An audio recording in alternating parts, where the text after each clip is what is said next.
There were shoes on my porch that weren't mine. Not hers either. I stared at them for a full minute before I even unlocked the gate. Dusty, size 9 men's boots. Worn down at the heels. Laces tied too neatly. I haven't had a visitor in 14 months.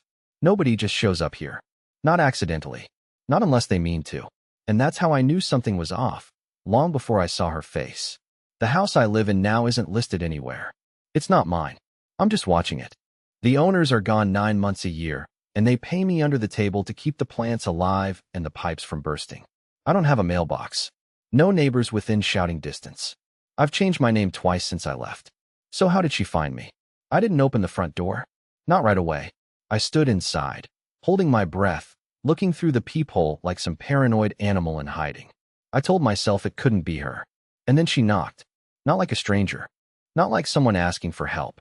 She knocked in that way, fast, 3-beat rhythm, just like she used to when I'd lock myself in the bathroom after one of our fights. The same knock I hadn't heard since I disappeared. She waited, knocked again, then said my name. Not the new name I go by. My real one. Lyle. My heart flipped. My hand let go of the doorknob on instinct, like it was scalded. I hadn't heard her voice in over a year. I'd built my entire new life on the promise that I never would again. And yet there she was, Callista, standing on my porch like she hadn't burned my world down and danced in the ashes. I didn't open the door. I wanted to. God, I wanted to. But my body wouldn't move. Fear? Shame? Hope? I don't know. All I know is I stood there, watching her through the peephole, like a child hiding from monsters. And then she said something that stopped my breath cold. He's gone. They know it was me. I didn't have anywhere else to go. That's where this starts. Not the cheating. Not the lies. Not the unraveling that made me disappear. It starts here, with a woman I haven't seen in 389 days, standing on my porch in someone else's boots, confessing to something I don't understand yet, but know deep down is going to destroy the quiet life I've built. And I haven't even opened the door yet. I didn't open the door. I couldn't. My hand was on the knob, heart somewhere in my throat, eyes still glued to that warped little peephole. Callista stood there like she hadn't just shattered my entire life over a year ago. Like we were still married. Like we were still us. Then she said something I never told a soul. I know the dog's gone, Lyle. I saw the ashes. That's when I realized she'd been inside. The urn wasn't visible from any window. It was in the second bedroom, on the top shelf of a closet that sticks shut if you don't tug it just right. The only way she could have seen it was if she had been in the house, recently. And I sure as hell hadn't let her in. I backed away from the door like it might explode. I didn't say a word, just moved into the kitchen, grabbed the hammer I kept under the sink, and sat on the floor like an idiot, waiting. Not for her to break in. No, I wasn't afraid of that. I was waiting for her to explain herself. Or disappear again. She didn't knock anymore. She didn't call my name. She just waited. 10 minutes. Maybe more. I didn't move. Neither did she. And then finally, the front porch creaked. Faint footsteps down the stairs. A car door. Not hers, a rental maybe. Engine turned over. Tires on gravel. Then silence. I stayed on the floor until the sun came up. I wanted to believe it was a dream. That I'd fallen asleep watching old videos and hallucinated the whole thing. But when I finally opened the door, slowly, like it might bite, the boots were gone. In their place was a Polaroid. Not a letter. Not a note. A Polaroid.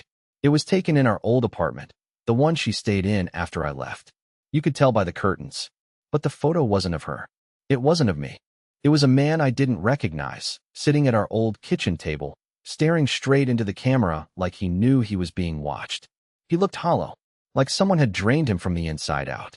On the back of the photo, in her handwriting, shaky, rushed, was one sentence. You were right about him. I didn't believe you then. And that's when I remembered something I hadn't thought about in months. His name was Warren. He was a co-worker of hers. Tall, always wore scarves in July, said things like brooding energy and emotional geometry. I hated him from the moment I met him. Callista insisted I was just being insecure. He's married, she said. You're projecting. Maybe I was. But now I wasn't so sure. I spent the rest of the day staring at that photo, wondering why she brought it here. Why now? Why me? I left. I burned every bridge. I buried that version of myself so deep it didn't even have a headstone. And yet, here she was, digging it up like it still mattered. What scared me most wasn't that she found me. It wasn't the photo. It wasn't even the fact that she'd been inside my house without me knowing. It was the look in that man's eyes. I'd seen that look before, once, in the mirror, the day before I left her. I don't know how I didn't notice it the first time. I went to pick up the Polaroid again that night. I had stuffed it in the drawer with takeout menus and dead batteries, and that's when I saw it. A smudge. On the corner. Dried. Dark. Almost brown. Blood. Not a lot. Just enough to make my fingers go cold. I held the photo under the light, tilted it. There was a tiny fingerprint in the blood, right on the edge. Thumb, maybe. I don't know if it was hers or his or someone else's entirely. But it was fresh. Not a nosebleed from a week ago. Someone had bled on this photo right before it was left on my porch. I didn't sleep that night.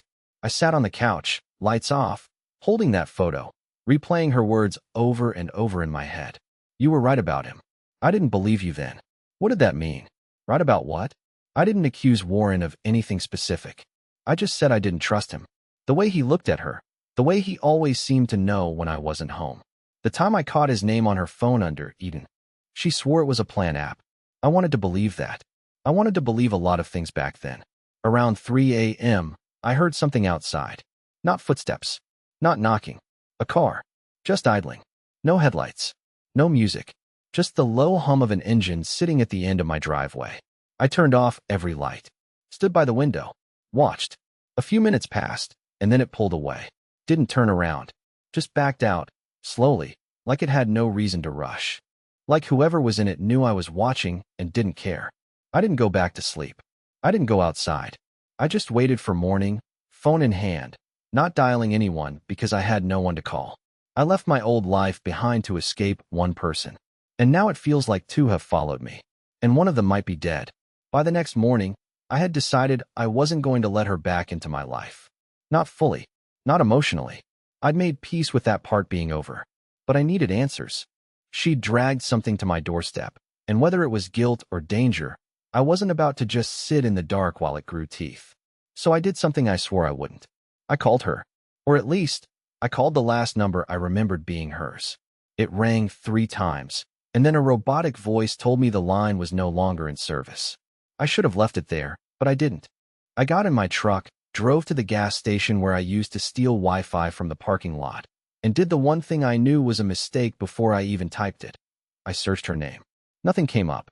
No social media. No recent photos. Not even the LinkedIn profile she used to obsess over. Like she'd scrubbed herself clean. But Warren's name? That showed up. He'd gone missing 3 weeks ago. There wasn't much. A couple of vague articles from local sites. Disappearance of marketing consultant raises questions. His wife. Yes. The same one Callista insisted was deeply involved in his life, had filed the report. But police had no leads, no suspects, and no comment. The part that chilled me?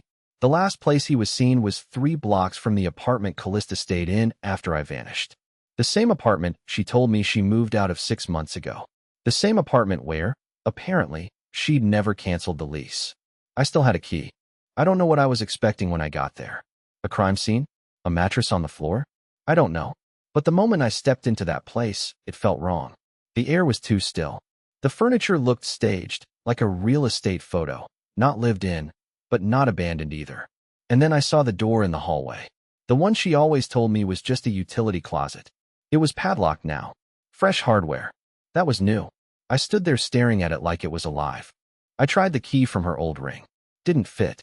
I should have walked away. But curiosity has a nasty way of dressing up like courage when you're alone. I found a screwdriver under the sink and pried the latch until it gave. Behind the door wasn't a closet. It was a staircase. Concrete steps, steep, and a faint smell coming from below. Not rot. Not quite. More like mildew and metal and something warm that shouldn't be. The air was cooler down there, and it was dark enough that I had to use my phone light. I counted 10 steps. Then 12. Then the floor leveled out. The walls were stone.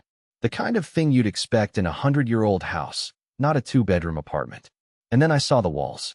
Photos. Hundreds of them. Clipped up with metal pins. Most were of me. Me in the yard. Me at work. Me sitting at the cafe we used to go to. Photos I didn't know existed. Angles I couldn't explain. Some of them were dated after I disappeared. But she hadn't seen me. At least, I didn't think she had. Until I saw the last photo on the wall. It was taken from behind the trees outside the house I live in now. And in the reflection of the window, right above my shoulder, was her face. She'd been watching me. For months. I left that basement without taking a single photo. Not one. I should have. I know that. But when you see your own life pinned to a wall like a case file, something happens to your mind. It doesn't stay logical. It fractures. I walked out into the daylight and threw up behind a mailbox. I sat in my truck for maybe an hour before I realized there was something in my jacket pocket. A folded piece of paper.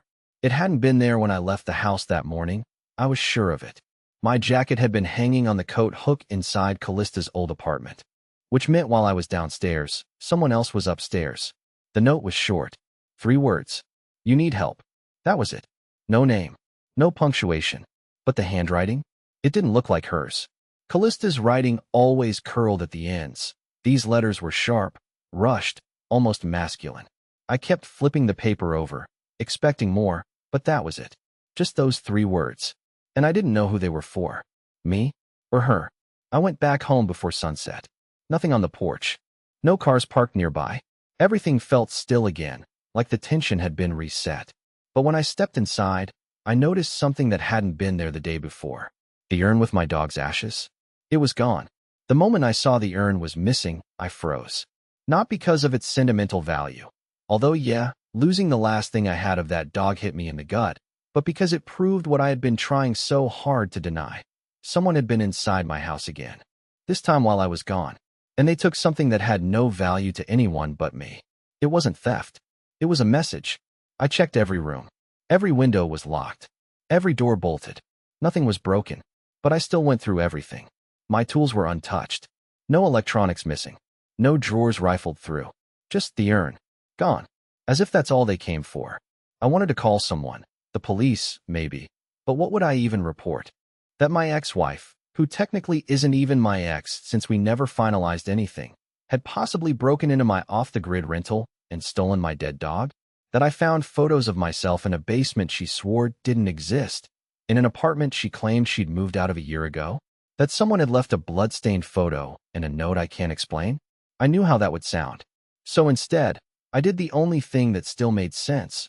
I went back to the Polaroid. The one of the man sitting in our old apartment. The one Callista had left on my porch. I hadn't looked at it since I first noticed the blood. But something kept bothering me about it.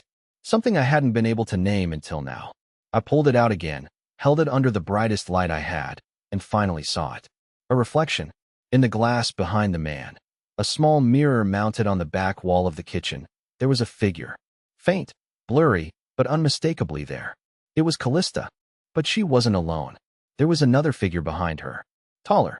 Wearing a hood or maybe a hat. The details were unclear, but he was close to her. Too close. His hand, if you looked carefully, was on her shoulder. At first I thought maybe it was just the man in the photo, captured from a weird angle. But the timelines didn't add up. She had taken the photo. Or at least, that's what she made it look like. She dropped it off like it was evidence. Like it was her way of warning me. But now it looked more like a trap. Or worse, like she wasn't in control of any of it. And that's when I started to wonder, what if she wasn't the one watching me? What if she was being watched too? I stared at that photo for a long time, trying to decide what scared me more, the possibility that Callista was lying to me all over again, or the possibility that this time, she really wasn't.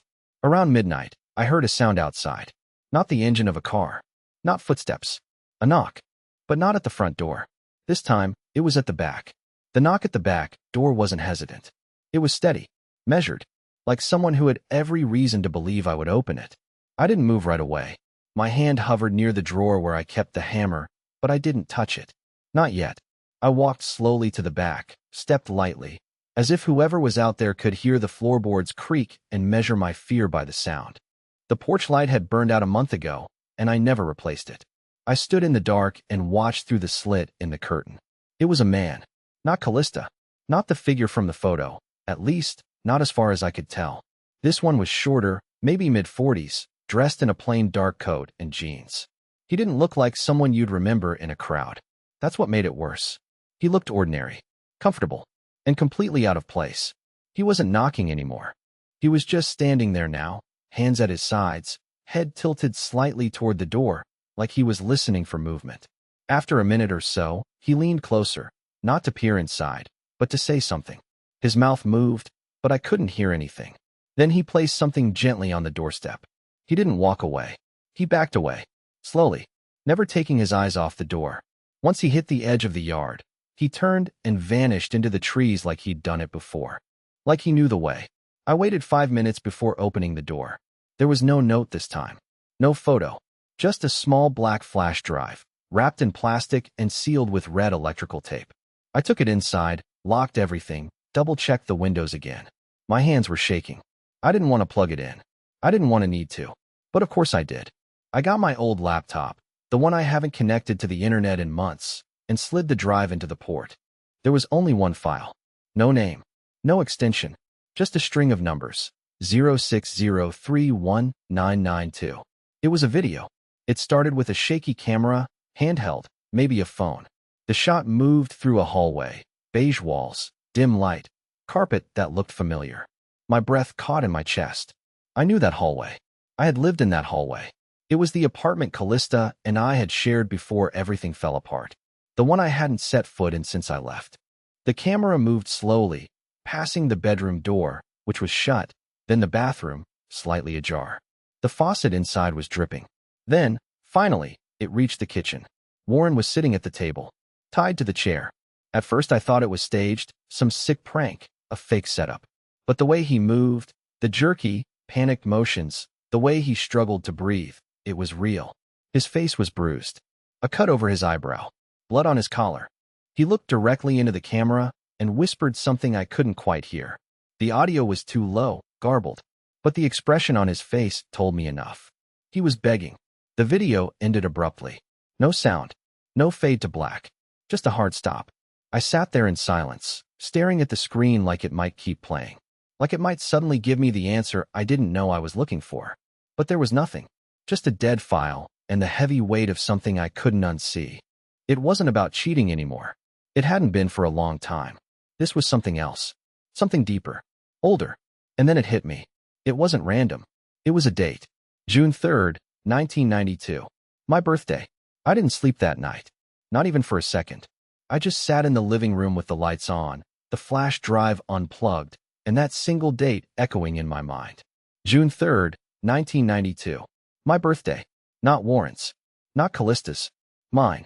At first, I thought it was a threat, some twisted way of saying this had always been about me. But the more I sat with it, the more I realized something that made my skin prickle. That video wasn't recent. The furniture, the walls, even the pattern on the curtains, they were from years ago, from before I left. That meant whatever happened to Warren had started long before I ever ran. And I hadn't known any of it. I wasn't being hunted. I was being warned. Sometime after sunrise, I walked out to the front porch and sat there in the cold, waiting. I didn't know what for. Maybe another message, maybe her. I didn't expect the car. Same rental as before. It pulled up slow, silent. She stepped out. Callista looked different this time. No more panic. No trembling. Just tired. And maybe honest for once. She didn't say anything at first. Just stood at the bottom of the steps, looking up at me like she was waiting for permission to exist. I nodded. She walked up. I opened the door. Inside, it was quiet. She didn't touch anything. Didn't even sit down. She just handed me something, the urn.